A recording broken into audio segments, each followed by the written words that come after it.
Ô still ឥឡូវអាត្មាត្រូវទៅបុណ្យសពគេនៅភូមិចាឥឡូវមកជាប់ប្រឡាក់អស់ហើយនេះទៅបុណ្យសពគេទៀតសពគេទៀតលិចសាទនឹងខ្មៅហើយឥឡូវមកសំសៅហើយនេះទៅសំខាន់លោកគាត់ថាញ៉ាំទៅបុណ្យសពគេហើយសំខាន់បុណ្យសពទៅមកឥឡូវសើសំសៅហើយលេងលោកអត់លើកលែងដែរនិយាយទៅតែសំខាន់ទៅដល់រោងបុណ្យមិនដឹងថាគេខ្លាចខ្មោចឬគេខ្លាចលោកមកទោះអត់ស្អីណាតែសាច់បាបអត់ស្អីណាតែតែគេសាច់ក្នុងវីដេអូហ្នឹងគឺបាបហើយកាប់គេហ្មង still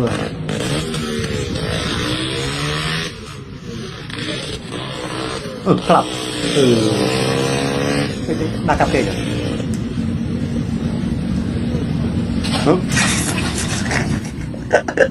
អូ still អូអានេះគេហៅថា still ជាប់ប៉ះ still ស្ទីលជាប់គឺលទេតែ still ស្ទីលអត់និយាយច្រើនទេគឺមួយជើងគឺផ្កាប់មុខក្នុងដីតែម្ដងម៉ែអញ្ចឹងខ្ញុំលាទៅវិញហ៎ម៉ែអោលាទៅវិញហើយបាទសុកវិញហ្នឹងដល់បងទៅសុកវិញហើយហើយឆ្នាំក្រោយបាច់មកកូនបើកូនឯងមកកុំកាប់យើងឆ្នាំមកឆ្នាំក្រោយបាច់មកបើកូនឯងមកមូលអស់នេះតាំងពីថ្នោតតាំងពីចេកកូនឯងយកទៅអស់ហើយហើយមកអត់មកផ្ទះណាយកហើយអត់មានយកពីនោះមកយកតែពីនេះទៅណាយកតែពីនេះផ្ទះទៅណាមានយកហើយទៅរកទីមានយកពីនោះមកណាមកដៃទេទៅវិញប្រមូលមកដៃទេទៅវិញប្រមូលទៅប្រមូលទៅអស់ទៅពេញយកមកអាហ្នឹងម៉ែជួលគេកាប់ថាឆ្លហ្នឹងហើយឲ្យឃើញខ្ញុំម៉ែ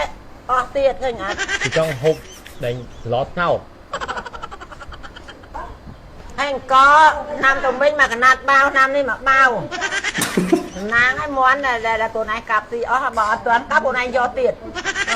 ម៉ែធ្វើមិនបើយើងណាំទៅវិញកតែមកកណាត់ច្បងឥឡូវមកច្បងពេញហ្មងកទិញនំពេញថ្លៃ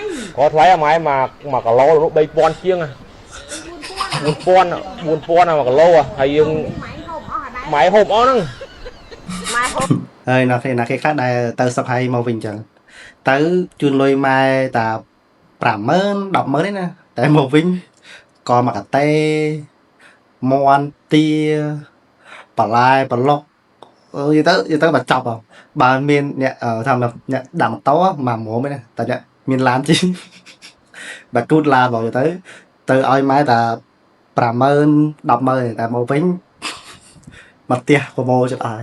គេមិនថាគេក៏ខ្ញុំក៏ចឹងម៉ាក់ខ្ញុំក៏ត្រៀបចាប់ឲ្យដាក់បើមកឡើងដឹកអត់ចង់រួចហើយយកថាខ្លះទៅខ្មែរយើងសុបាយហើយចឹងជូនបនម៉ែតែ50000ទេសំខាន់កាប់មន់ម៉ែអស់មករោងទៀតមកទ្រង់ទៀតកាប់មន់អស់យកអង្គយកបន្លែដឹកយើងដឹកម៉ូតូបើដឹកអស់បាយដឹកប៉ុណ្ណឹងថាដឹកផ្ទះបាយទៀតដឹកអង្គផ្ទះទៀតអើយតើជឿហើយបើតានេះគាត់ជាការនេះសាយទេមិនមែនទេគាត់ថាវាច្រៀងចឹងដែរចឹង